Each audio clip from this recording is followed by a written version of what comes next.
Okay, in the end, I want to briefly talk about the protein language models, right?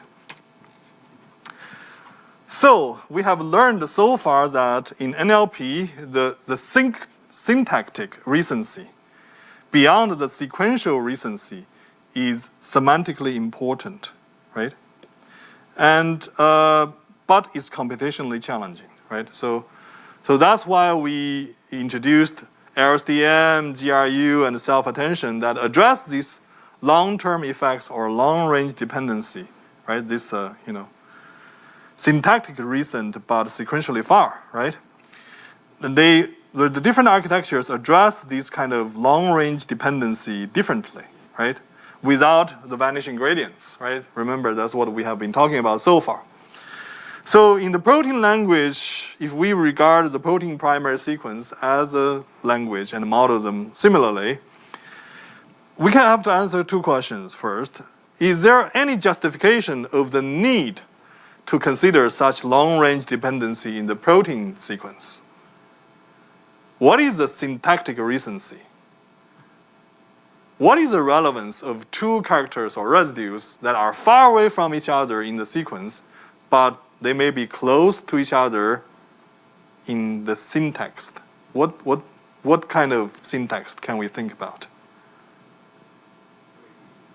3D structure, very good. Yeah, thank you, Do-Young. That's one example, right?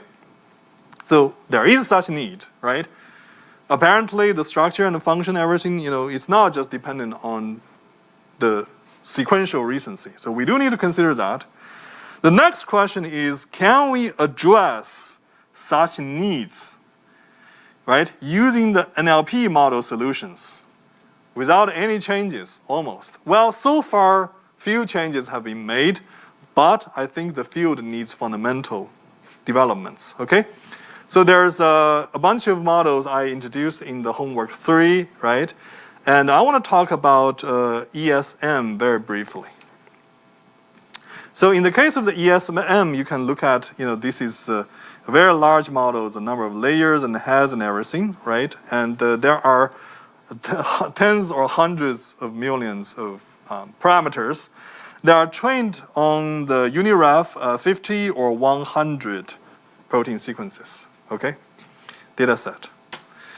And they actually tried all different kind of hyperparameters, including the masking, static versus dynamic batching, initialization, layer normalization, should be before or after the activation, and all these kind of things, positional embedding. They did some systematic search in the 100 million smaller data set, and then apply them in the 600 million, and then did the